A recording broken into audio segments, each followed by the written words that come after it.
Do You Feel It? On the record, the fills are like just kind of single stroke. When I saw you do it live, you blew up, you exploded.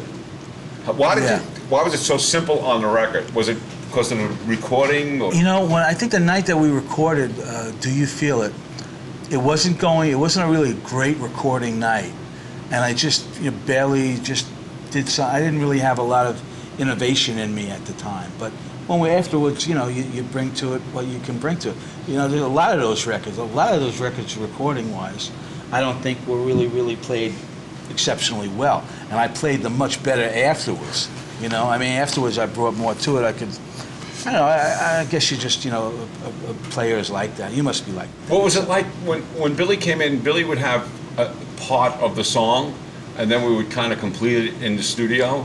So the record that you hear, the Billy Joel record that you hear, that might be only the third time I actually played the song. Really? Yeah. So yeah. Well, we had. So after you play it and then you learn it, you start playing it live, you develop it better, and you start playing absolutely, it better. It's the same thing with you guys. Well, yeah. Right? We had a unique situation at Atlantic Records where we had free studio time. Anytime their Studio A, where all their classic acts work, anytime it was free, we'd be able to use it as a rehearsal.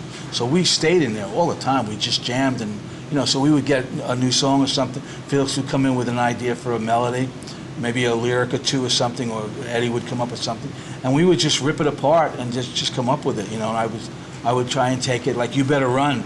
I remember when Felix brought in the song You Better Run. Yeah. He was playing it all in this real straight march thing, And I said, when he got to the chorus, he started singing what he had, You Better Run. But I said, Fee, that sounds like it should be like more of a shuffle kind of a feel, So let me show you what I'm hearing here. So I sat down, and as soon as he came to the end of that first verse part, I just turned it into a shuffle with that da-dum, da-dum, and then carried it over right into the shuffle for the whole chorus, And everybody just fell on it. Gene fell on it, and Felix fell on it, and it just became what it was.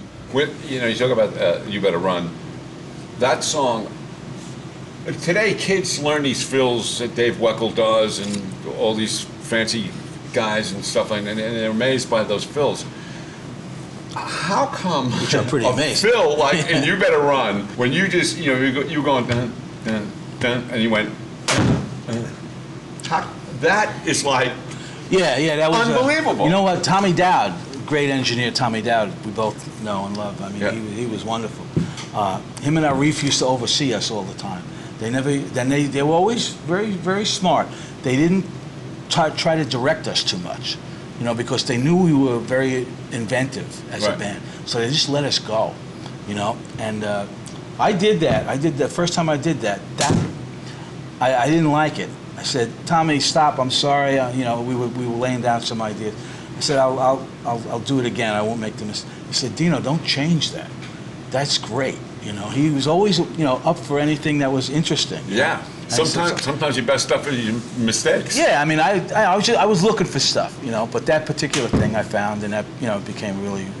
I would do something like that in one of Billy Joel's songs when we played live. I forget what song it was, but I would go, and everybody would turn around and go, because everybody knew it from You Better Run.